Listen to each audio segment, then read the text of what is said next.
a very, very warm welcome to this very exciting introduction to NLP 45-50-minute presentation. Before I start, I can see from the guest list we have people here from all over the world today. So a special thank you to certain people, I won't name them, in South Africa, welcome, Italy, welcome, Australia, welcome, Belgium, welcome, and thank you for taking the time out, and to everybody from the UK as well. So we've got, I know some of the guests we have today, and I'm delighted they were able to make it. Okay, so my name's Mark Shields, and I'm your presenter. Most of you will know me, and I'll talk a little bit more about that in a second, but I just wanted to make the point that 10 years ago or so I was working in the corporate world as a senior manager and living on the Channel Islands, and got into one of those kind of situations that we all, I think, face from time to time, where we get a little stuck, disillusioned, and wonder how we're going to kind of change our lives and move forward for the better. And it just so happened that my wife was watching this guy on television. His name was Alistair Horscroft, and I believe we have representation this morning from Alistair Horscroft, so welcome Alistair and co.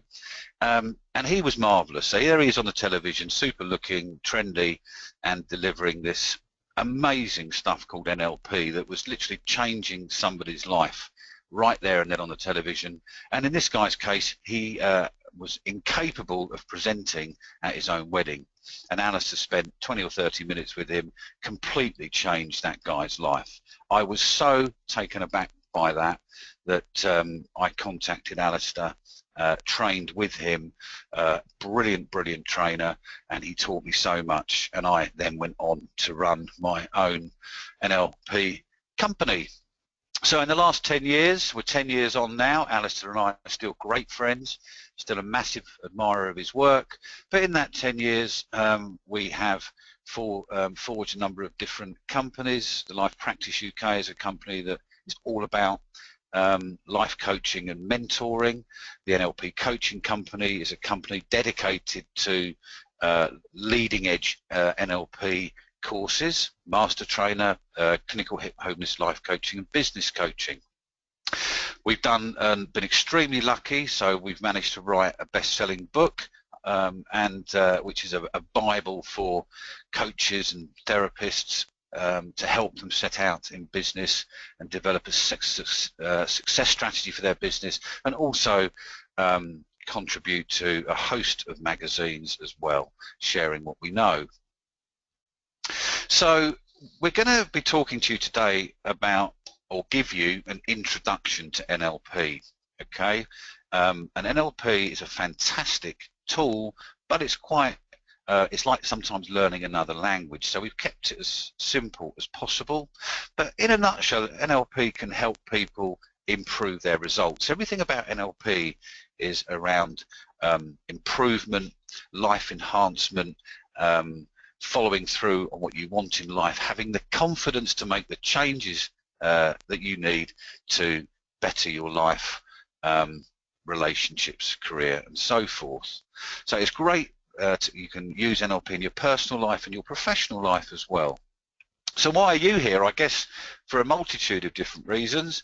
Some of you will be genuinely interested in NLP. Perhaps you've never heard of it. Perhaps it's something you've heard of and you've been very keen to get to understand it a bit better. Some of you, like me, back in the bank 10 years ago, you may have hit a bit of a brick wall and wondering how to get through that and what you can do.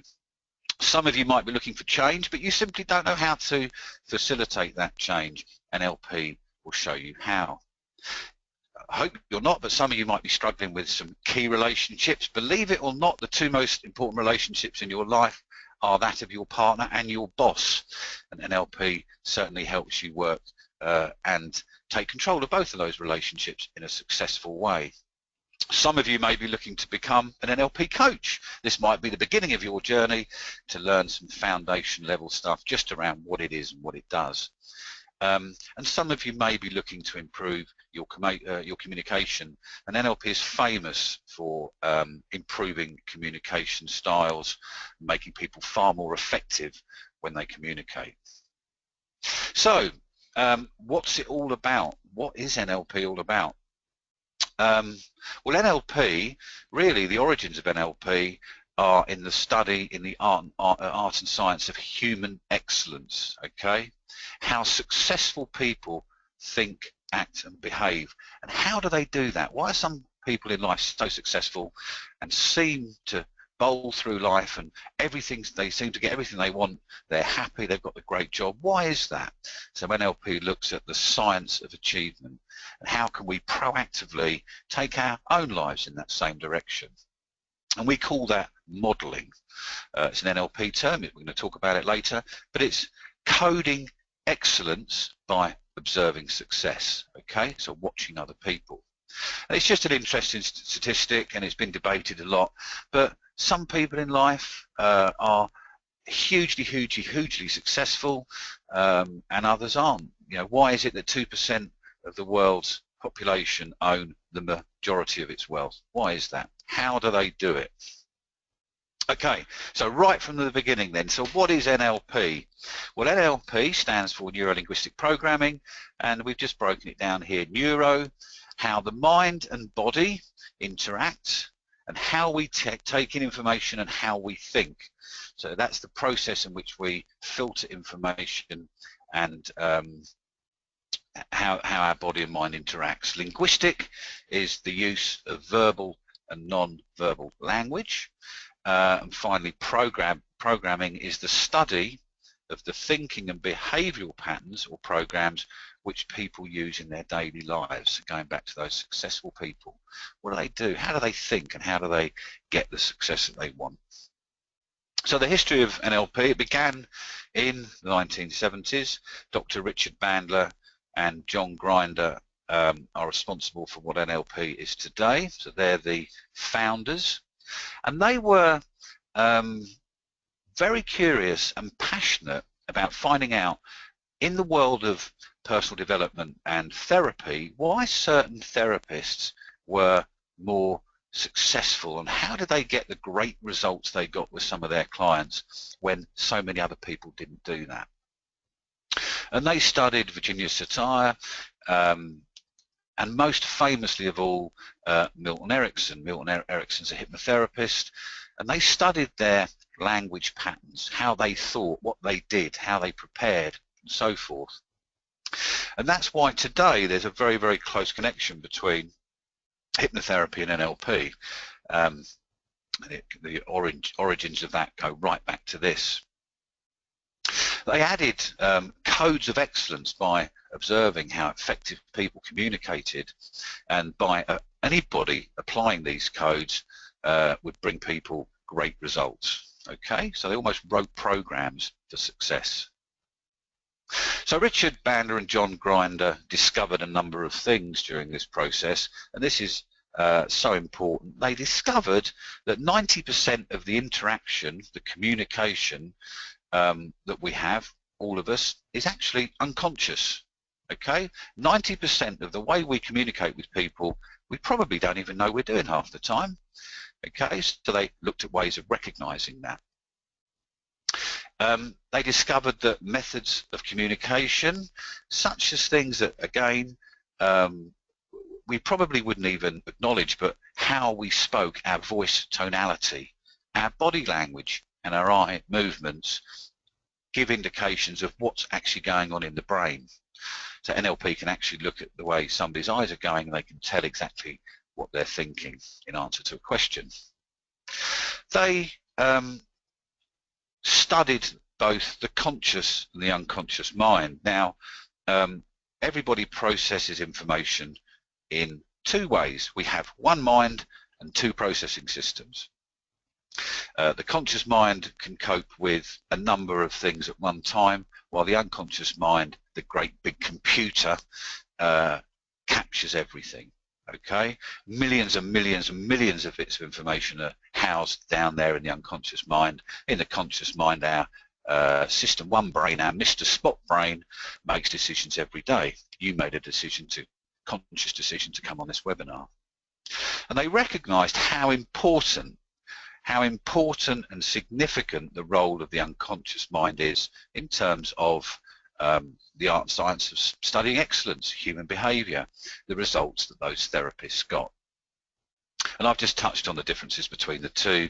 Consciously, we're aware probably of 4 or 5 things at any one time. Men aren't as good as women when it comes to this. Women can juggle lots more balls, but unconsciously we have millions of pieces of information stored deep in our unconscious mind. So I wanted to touch at this point on modelling, the study of success. So the definition is modelling is a precise way of copying excellence in somebody, how they did it, how they felt, how they talked, what was going on the inside, how they use their body and how they think. So it's everything, every area of somebody's psyche almost, and modelling that to get the same results. And we've got a quick example here. Philippa Jones turned her business around in 1 hour. Now, Philippa Jones was a married lady who invested her entire savings in a franchise where basically her business would sell searches to solicitors when people bought their houses. And she'd been doing it 6 or 8 months without much success, found it very difficult, and discovered me. And the first thing I did, so within 20 minutes or so, I worked out with Philippa that she was one person in a franchise, but there were also 250 other people in that same franchise in exactly the same position as her. And when we looked at the league table, where Philippa was right at the bottom, there was one person in lights right at the top, and all the other people were kind of in between. So this woman at the top was doing something different to Philippa and was making good on her large investment into this franchise, and we needed to know what that was. And this was all completely new to Philippa, so we set up a tripartite telephone call there and then, and we got this lady on the phone who very kindly agreed to do it. And of course, people love to talk about their success, don't they, in themselves? So generally, if you ask someone to do that for you, they do it.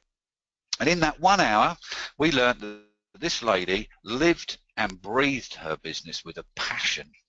Everywhere she went, she had business cards. Every time she was in the town on a Saturday with her children, she would pop into the nearest solicitor.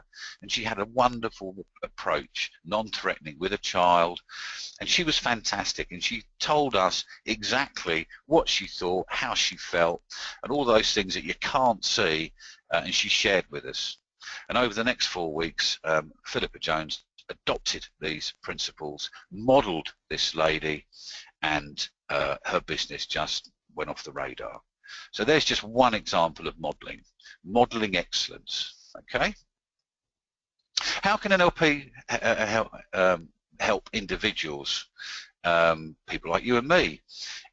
It's famous for identifying and removing limitations, blockages, things that stop us moving forward, limiting beliefs. It's great for effective and powerful communication. So you learn techniques to help you communicate with people. Fantastic for enhancing relationships, communication, building rapport and so forth. And a very clever one, you can manage your emotions in any situation. Okay, it gives you control over your emotions, controls your thinking, and most importantly, drives your levels of confidence and self-belief. Confidence and self-belief. It's a very, very positive, strategic coaching tool. In business, very similar.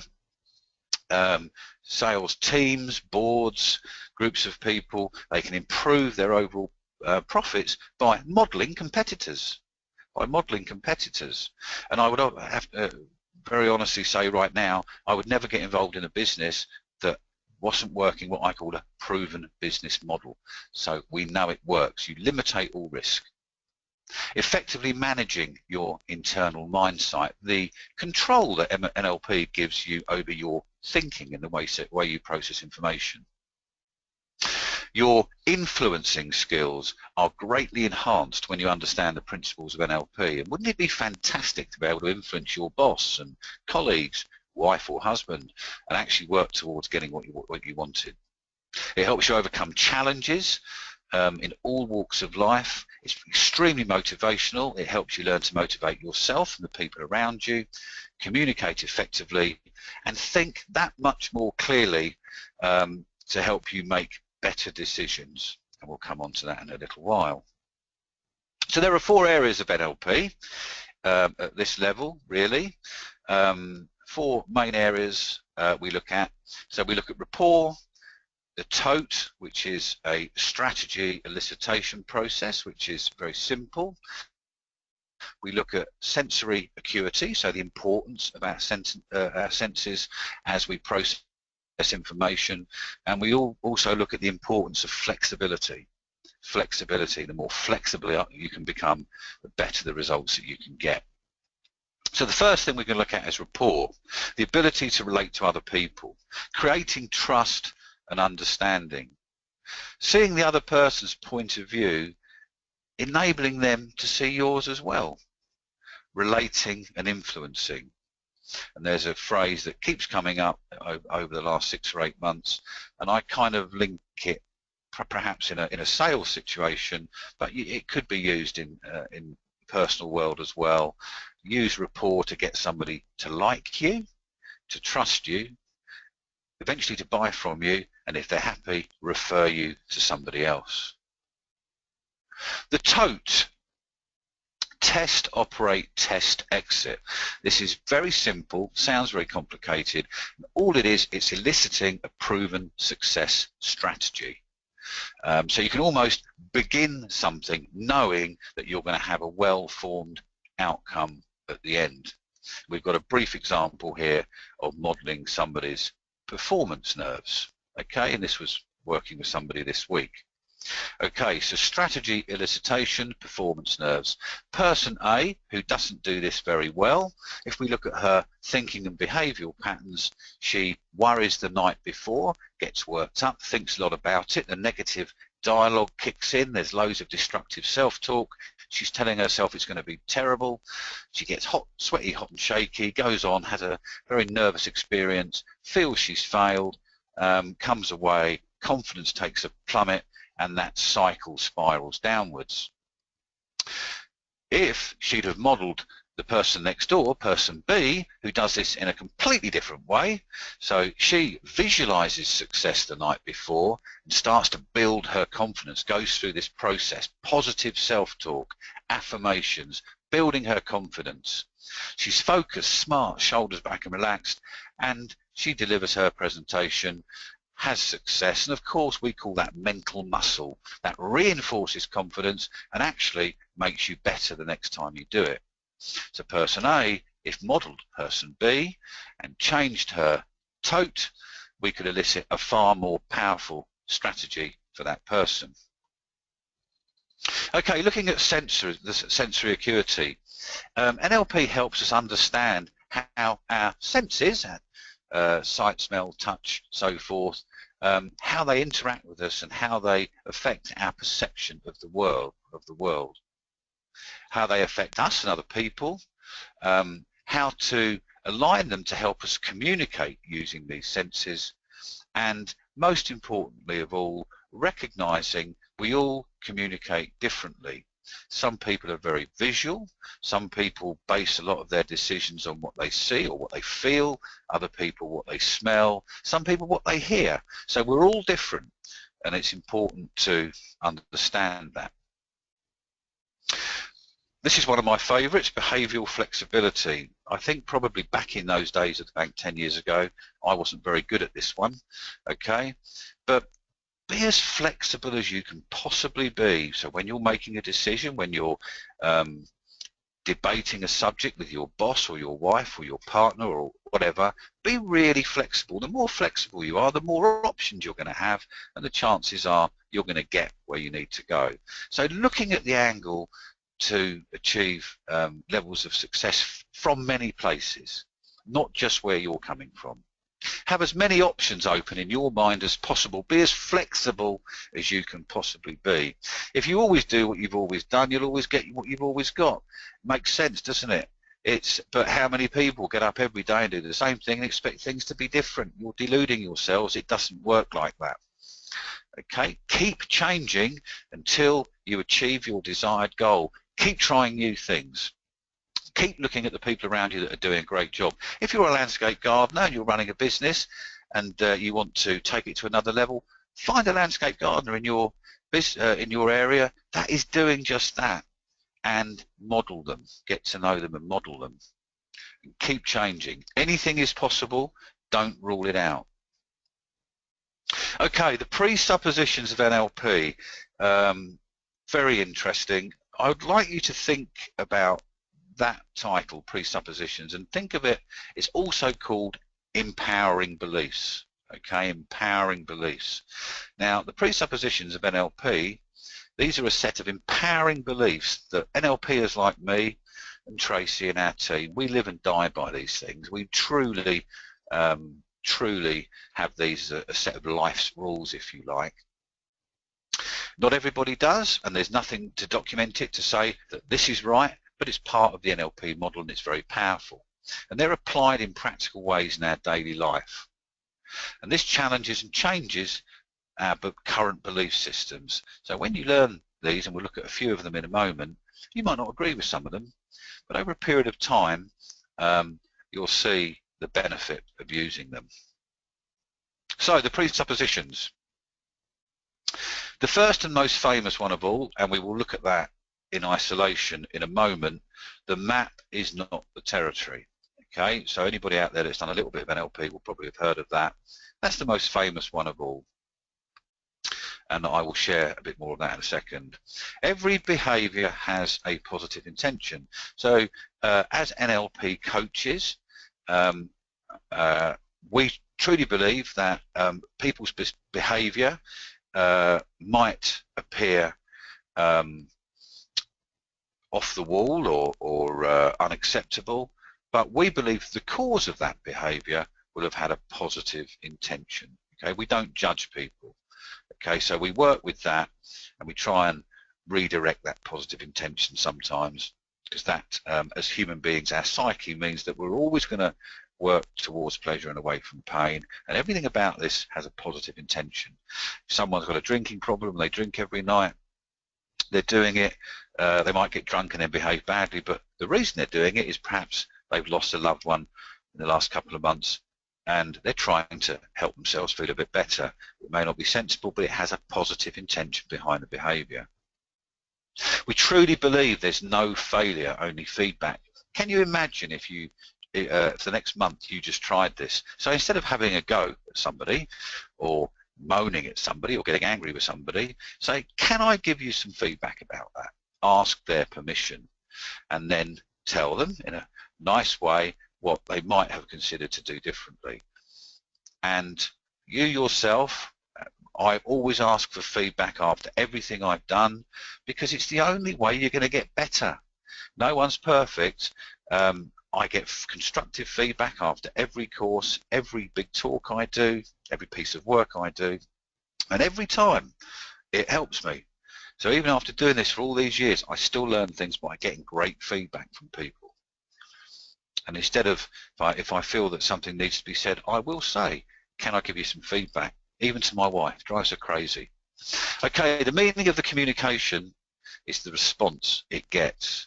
Okay, so NLP drives out the belief that we can actually get the right communication, and the meaning of what we're talking about is judged by the response. Okay, the response that we get.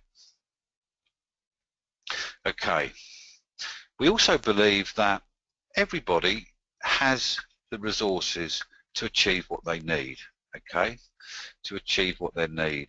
So although there's a global industry of therapy and coaching and counselling, we believe that everybody has the resources they need on the inside to put these things right. Sometimes they just might need a little help and a little direction.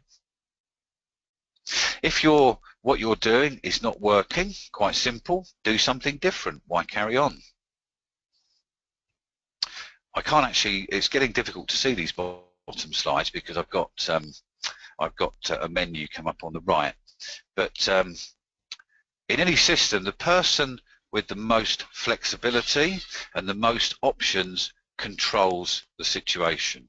Okay, we truly believe that. So we're always giving ourselves lots of options, and choice is better than no choice at all. So those are just a few of the presuppositions of NLP. There are many of them. This is just a few of them. So the map is not the territory is the most famous of all. The most well-known of all NLP presuppositions, empowering beliefs. And it means this: our own reality, so what you all think of the world, what you think is real, what you think isn't real, your reality as NLPers, we believe, is based upon our perception of the world, our own personal perception, and by the sheer nature of the fact it's a perception, it can be changed. This doesn't mean it's it's not true or it is true. It's just the story we tell ourselves based upon our own experiences and life's lessons. Everybody's perception is personal to them. Important message, a simple message is we all have a different view. We all think differently. We process that information differently, and we all have different experiences growing up. And they forge what we are today. They forge our map. They forge our beliefs, and they are responsible for us and our own perception of reality. We accept everything's different, but because it's a perception, it can be changed. Okay, and just a couple more points I wanted to make. I truly believe we all have the ability to create our own reality. Okay, our reality is what we focus on minute by minute and pay attention to. Okay, so if we focus on good things, ways to improve, get up the corporate ladder, just be happy at home in the garden. If we focus our reality on what we pay attention to and what makes us happy, can be anything: gardening, playing football, going to work, that will become our reality. If we focus on the negative things in life, illness, negativity, and all of those things, that will become our reality. Okay, that will become our reality. So our reality is what we pay attention to on a moment-by-moment basis. There's an example at the bottom here. A woman who has an unfaithful husband may perceive that she's no good in relationships, she's a bad partner, and relationships don't last. That will be her belief. You can't trust men. Based upon her own experience, okay? Based upon her own experience, which can be changed. Okay, so we're moving on to some more NLP talk here. The meta model, And this goes back to what I was saying earlier about the way we filter information. Our conscious mind can deal with 5, 6, 7, 8 pieces of information. Unconscious mind, millions, okay? Now, we can't possibly cope with that. The mind can't cope with everything that goes on every second. So we filter information in parallel with our map of the world. Okay, so we have 3 filters: we generalize, we delete, and we distort information to protect our minds from the volume, millions and millions and millions of bits of information that are going on all the time. And we do that in line with our map. So generalization really comes down to grouping and lumping and classifying and categorizing stuff all the time. You wouldn't come to work after driving for 30 minutes and say, oh, I saw 1,535 cars and 8 were yellow and 4 were minis. You just say there are a load of cars on the road. So we generalize to keep things simple.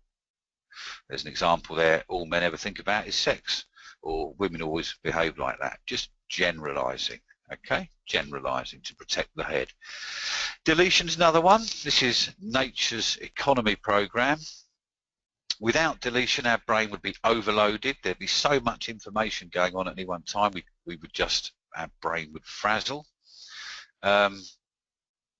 And our conscious mind will simply ignore or delete anything that it doesn't consider relevant.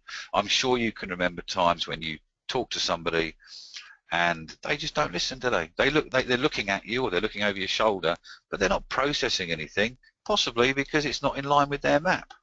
So maybe you need to get in line with their map first before you have a conversation. And finally, distortion. We distort information by making irrational assumptions to draw up to incorrect outcomes. We make assumptions about things that happen, but are they true? She hasn't called me back when she said she would, so therefore she can't possibly like me. Or she called me straight back, she must fancy me. So we're making distortions around different life's events. Okay, just going to touch here on the role that the unconscious mind can play in our thoughts, actions and behaviour. The unconscious mind is the thing that provokes our conscious mind quite often, and there's lots of things going on in the unconscious mind, but our unconscious mind will drive our conscious thinking. Okay, it will drive our conscious thinking, and as our conscious thinking is being driven, associated thoughts will enter our brains and we'll start feeling what we're thinking. And then as a result of this feeling caused by our thoughts will drive how we subsequently behave. And our behaviour will drive what we do next, the results that we achieve. And the one way to control this process is to control so you can have work done on your unconscious thinking, or in the cognitive world you can be taught to change your thoughts, subsequently to change how you feel, and subsequently to control how you behave. And this is a pattern that's used all the time. Okay, so don't be afraid to control and take charge of that internal dialogue that's consistently running in your mind. Just redirect it, change your thinking, force your thinking into another place. Okay, I always like just to touch on this because there's lots of beliefs around why we are, and the NLP model is about moving forward. So rather than probing around into somebody's 20-year history and spending a long time working on that, there's a great deal of fantastic work done in that area, and we applaud those people. But in the NLP world, we've kind of draw a line under things and everything's about the future. We're not going to get anywhere by dwelling on the past and thinking about all the things that we haven't achieved and all the things we've done wrong. So we draw a line under that and we move forward. And the three most famous people that have got various philosophies around this are these three. So Freud, the first one, if my memory serves me correctly, Freud believes that we don't change much after the years of 8 years old, 8 or 9 years old. So most of our learning is done very early in life and we don't change much after that. It's not possible because we've got a very, very firm set of beliefs in place. Carl Jung, complete opposite, truly believes that everything is a life's experience and learning, and as we get older and mature and go through our 20s and so forth, we're being exposed to lots of different things and we learn loads, and that's why we become what we've become. And I like Alfred Adler because Adler has two views that kind of sits on the fence a bit, and he agrees with both of these people. But in the NLP world, so the message is that lots of people have got different views around why we are what we are, but a good NLP practitioner will be able to work with any of these the strategies and philosophies from any of these people. Okay, so we lean quite a lot towards Jung because Jung is about learning and personal development, but we can work with anybody in any of these situations. Because unlike some people and some societies where academia is deemed to be the way to measure somebody, you know, the better your degree or how clever you are, how well you've done at university and so forth, all those things are to be applauded. I believe that we've all got the same potential. It's not what you can see, it's what you can't see. And it's why some of the greatest people without any qualifications at all manage to achieve huge amounts. So it's all those things like confidence and self-belief that get people where they are today. And it's that belief system. Can you imagine if you could develop a set of beliefs that that were so positive that drove you to take action, make things happen. You'd be staggered at the amount of people that get up every day and don't do anything differently. So taking action, getting results. The more action you take, the more results you get. The more results you get, you're unlocking more of your potential all the time. And the more of your potential you're unlocking, your beliefs just get bigger and bigger and stronger. And you take more and more and more action, don't you? And these are the real achievers. And anybody can be this, not just those people with loads and loads of communication. This is all about the things you can't see. It's all about the natural levels of confidence, belief and self-esteem, and the ability to really get up and drive what you want in life. Okay, so we touched on rapport, and I guess everybody's going to know what rapport means, but rapport is massive in the NLP world. Okay, so it's a strategy that we use to make sure that we take a genuine interest in getting to know what's important to other people, to the person you're working with, the person you're talking to, and start to understand them before expecting them to understand you first. It's very, very important, and it goes into a process with creating rapport. Mirroring and matching is a way of enhancing that rapport. So using keywords, phrases, body language, mirroring somebody's physiology, how they talk, copy the way they talk, mirror the way they talk. Matching is around copying and their map. So finding out what's important to them, working out the language they're using and aligning yourself alongside it.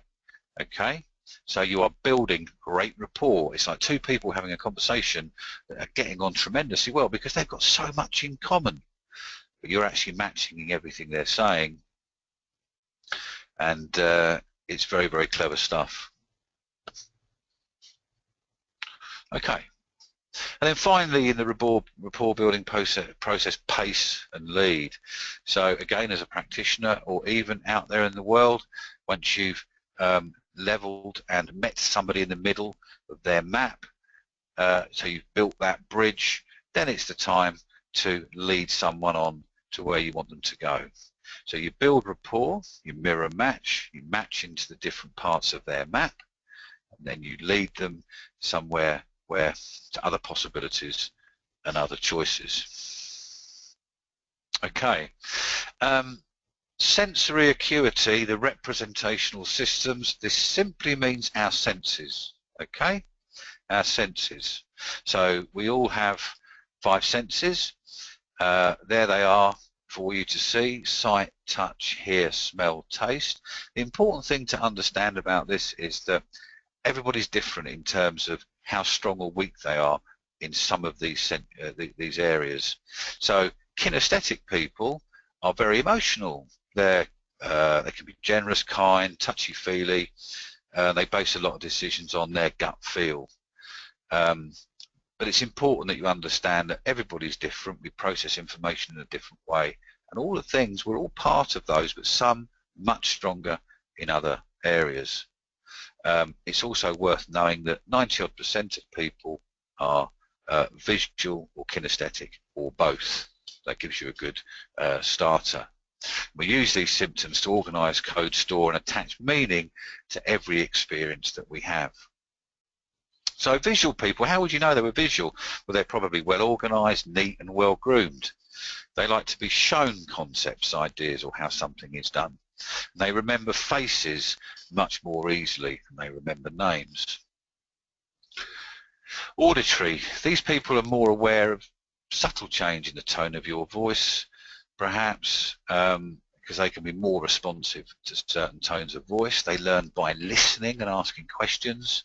They like to talk through problems, like to have someone available to serve as a sounding board for their ideas, and they need to be heard. And kinesthetic, we touched on, these guys and girls are more sensitive to their bodies, their feelings, and respond to physical rewards and touching. They learn by doing, moving or touching, and they make decisions based on their feelings. And these people, just as a complete aside, are by far the easiest people to coach, because they are, they work on how they feel, and NLP is great for coaching people, and these guys are very susceptible to coaching. They get motivated far quicker, and they take action far quicker, quite often. Okay, so this is just something I wanted to share with you about NLP. I call it the power states. So if we think about people, so we're born, and as Freud rightly says, he calls us the id, doesn't he, the ID.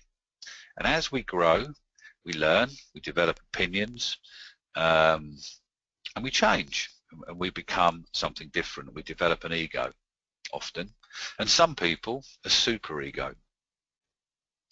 Now, and we become what we are, what we think our perception of reality is. But I've always used this, which is why I wanted to share it. There are two very, very daily resourceful states that we all encounter.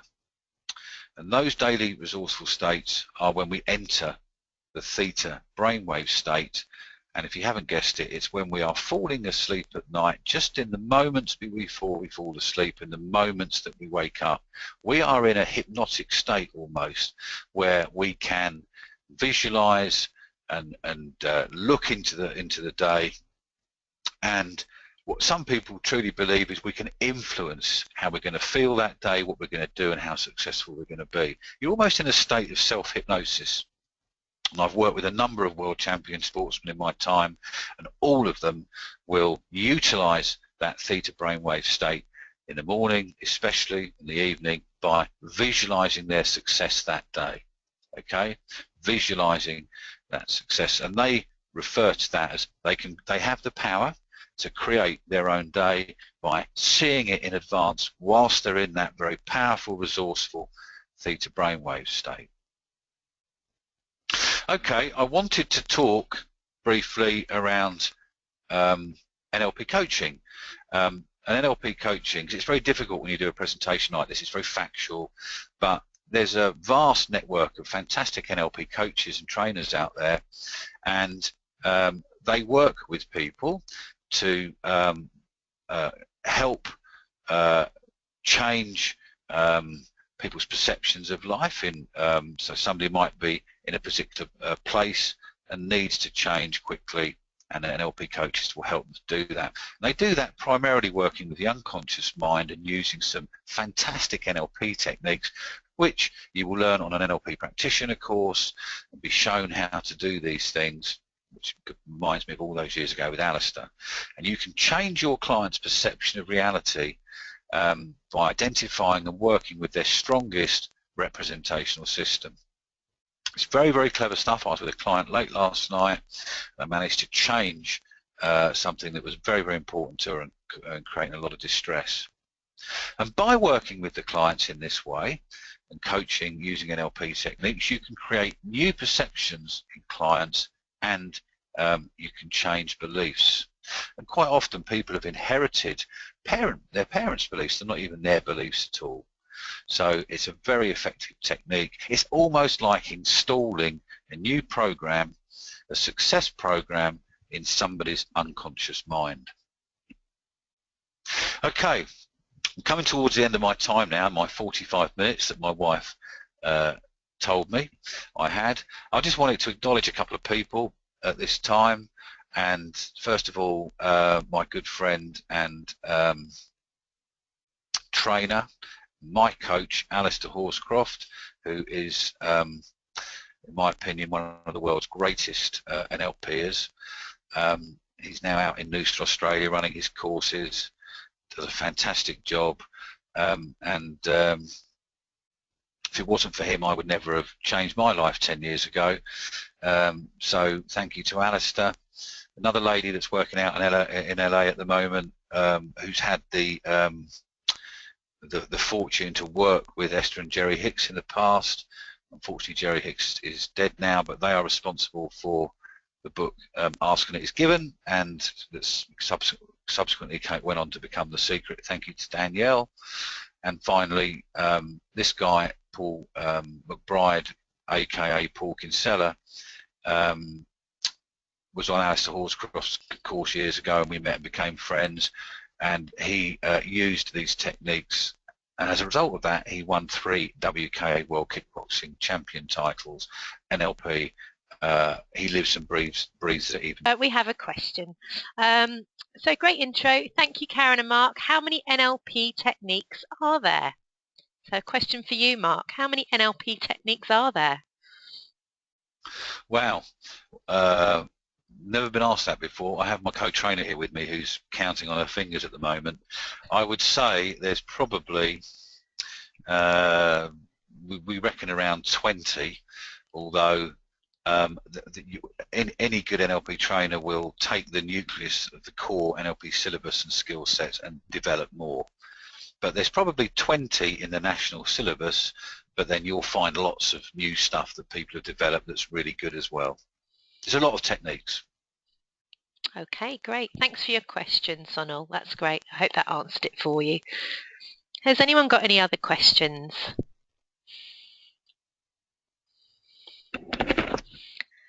Okay, we have another question from Peter. How long did it take to become an NLP coach? Right, it's a really good question. I mean, there's a number of ways of answering that. You can become a qualified NLP practitioner as long as you complete 50 hours of face-to-face training, and the main body is the Association of NLP. So effectively, if you want to become a recognised NLP coach, it's somebody's NLP practitioner course, just like the one we've got running at the end of the month, and it's 50 hours face-to-face training, and then after that, I mean, that really, that's the beginning of your journey. I mean, you're always learning, you're always studying, you're always practicing, but you'll become an NLP coach once you've done an NLP practitioner course. You'll be able to coach professionally using NLP, all those wonderful skill sets we talked about after an NLP practitioner course. Okay, thanks, Mark. And with regards to you being a trainer, how long does it take to get to that level? What are the levels that you go through to get to trainer level? Okay, that's a really good question. Who asked that? Sonia, I think. Sonia, okay, Sonia, that's really good. One of the lovely things about this industry, I mean, coming out of the corporate industry and then coming into this one for 10 years, I wondered about career path and development and where you went, and there is a lovely, lovely natural development path. So the first recognised qualification in this world is that of a foundation level NLP qualification, which you normally get after 1 or 2 days. It doesn't mean too much. It gives you an element of knowledge, but you can't get insurance or coach professionally off the back of that. So sometimes people start there. The majority of people go straight in and do an NLP practitioner course. They get their practitioner certificate. The next step after that, maybe a year or 2 down the line, will be your NLP mastery certificate, which is brilliant. It's advanced skills and programs of coaching people. And then after that, you get your, if you want to and you're really good, you can become a trainer of NLP, and we offer trainers training here as well, and you run courses for a period of time, and if you're very, very lucky and you get sign off at the most senior level, which has to be in some way related to Richard Bandler and John Grinder, you can become a master trainer of NLP. And there's not very many of those around, actually. But you've got a career path there that if you're very, very clever and you're very enthusiastic and passionate, you could probably do that in 3 or 4 years. It's been a pleasure